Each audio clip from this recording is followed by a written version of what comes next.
ভাৰতীয় জনতা পাৰ্টি ৰাষ্ট্ৰীয় সাংগঠনিক সাধাৰণ সম্পাদক BL সন্তোষ ডাঙৰীয়া আমাৰ কাৰ্যালয়লৈ আহিছিলে।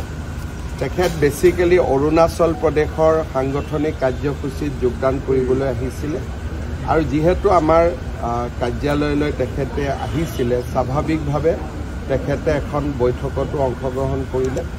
ৰাজ্যিক সভাপতি আৰু মই অসমৰ পঞ্চায়ত নিৰ্বাচনৰ ফলাফল সম্পৰ্কে তেখেতক অৱগত কৰিলোঁ আৰু আগন্তুক দিনত বিশেষকৈ অহা 25 তাৰিখে আমি সমগ্ৰ অসমৰ প্ৰতিটো বুথতে তিৰংগা যাত্ৰা ওলোৱাৰ এটা বিৰাট ডাঙৰ কাৰ্যসূচী হাতত লৈছোঁ। সেই কাৰ্যসূচীৰ বিষয়েও আমি তেখেতক অৱগত কৰোঁ আৰু তেখেতেও আমাৰ পঞ্চায়ত নিৰ্বাচনৰ বিজয়ৰ বাবে কাৰ্যকৰ্তাসকলক অভিনন্দন জনাইছে, অসমবাসী ৰাইজক কৃতজ্ঞতা জনাইছে। BTR নিৰ্বাচনৰ বিষয়েও আমি আলোচনা কৰোঁ আৰু BTRত ইতিমধ্যে আমি আপোনালোকক জনাইছোঁৱেই ভাৰতীয় জনতা পাৰ্টিয়ে প্ৰতিদ্বন্দ্বিতা কৰিব, কিন্তু যিমান সিটত আমাৰ শক্তি আছে সিমান সিটতহে আমি ইলেকশ্যন খেলিম। ৰাজ্যিক সভাপতিয়ে ইতিমধ্যে BTR নিৰ্বাচন পৰিচালনাৰ কাৰণে এখন কমিটি বনাই দিছে। অহা এসপ্তাহত এজন মন্ত্ৰী আৰু এজন পাৰ্টিৰ বিশিষ্ট পদাধিকাৰী দুইজনৰ এটা ভ্ৰমণ আছে। কোনোবা কোকৰাঝাৰত যাব, কোনোবা চিৰাঙত যাব, কোনোবা তামোলপুৰ, কোনোবা বাক্সা, কোনোবা ওদালগুৰি। তেওঁলোকে ঘূৰি আহি আমাক প্ৰতিবেদন দিব। 7 দিন তেওঁলোকে কাম কৰিব। 7 দিন ঘূৰি আহি আমাক এটা প্ৰতিবেদন দিব যে আচলতে আমি কিমান সিটত কণ্টেষ্ট কৰিব পৰা আমাৰ শক্তি আছে। যোৱাবাৰ আমি 25টা সিটত খেলিছিলোঁ, এইবাৰো আমি আশে পাশে সিটতে আমি প্ৰতিদ্বন্দ্বিতা কৰিম। আটাইবোৰ সিটতে আমি প্ৰতিদ্বন্দ্বিতা নকৰোঁ। UPPLৰ লগত আমাৰ এলায়েন্স নাথাকে, কাৰণ তেখেতসকলেও অকলেই খেলিব। কিন্তু UPPLৰ বিধায়ক আমাৰ মন্ত্ৰীসভাত আছে, গতিকে আমি ইটোৱে আনটো দলক সমালোচনামূলক, যিটো আমি কেতিয়াবা AGPৰ লগত বেলেগে খেলিলেও আমি এটা বন্ধুত্ব বজাই ৰাখোঁ, ইজনে সিজনক সমালোচনা নকৰোঁ। যিটো মিত্ৰ দলৰ যিখিনি নিয়ম থাকে যে নৰেন্দ্ৰ মোদী, প্ৰমোদ বড়োৰো নেতা, হিমন্ত বিশ্ব শৰ্মাৰো নেতা, গতিকে আমি কেনেকৈ চলিব লাগে আমি দুইটা দলে এটা বৈঠক এখনত বহি ল'ম। কিন্তু প্ৰতিদ্বন্দ্বিতা হ'ব। AGPৰ লগতো আমি প্ৰতিদ্বন্দ্বিতা কৰোঁ, ৰাভা হাছঙতো প্ৰতিদ্বন্দ্বিতা হৈছিলে, কিন্তু প্ৰতিদ্বন্দ্বিতাটো এটা বাক বিতণ্ডালৈকে নগৈ প্ৰতিদ্বন্দ্বিতাৰ ভিতৰত আমি তাক ৰাখিম। আৰু কিন্তু আমি যিকেইটা সিটত উঠিম আমি জিকিবৰ কাৰণে উঠিম। তাত আৰু আমি কোনো বোলে আমি উঠিছোঁ ইলেকশ্যন কিন্তু আমি আৰু তাতে ফ্ৰেণ্ডলি ফাইট, সেইটো নহয়। ইলেকশ্যন প্ৰতিযোগিতাৰ মাধ্যমেৰে হ'ব, কিন্তু শালীনতা, বক্তব্য, গাম্ভীৰ্য এইখিনি বন্ধুত্বৰ ভাৱেৰে হ'ব।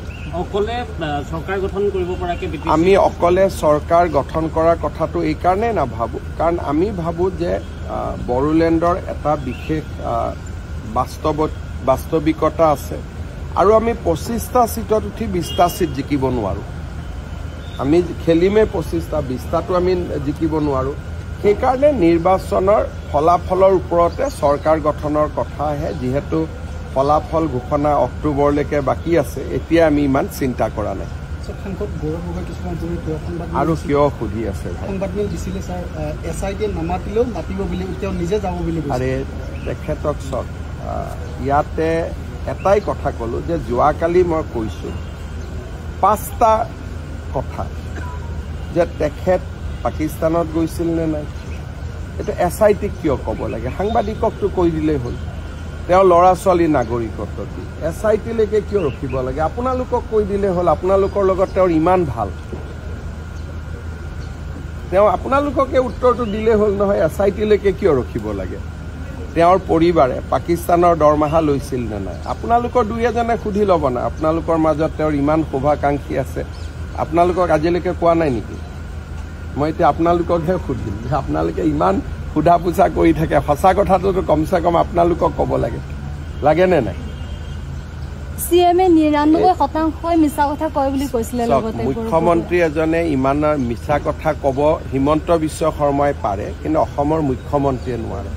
কাৰণ অসমৰ মুখ্যমন্ত্ৰীয়ে যদি মিছা কথা কয় বিধানসভাতো মোৰ ওপৰত প্ৰস্তাৱ হ'ব, কোৰ্টেও মোক চামন দিব পাৰিব।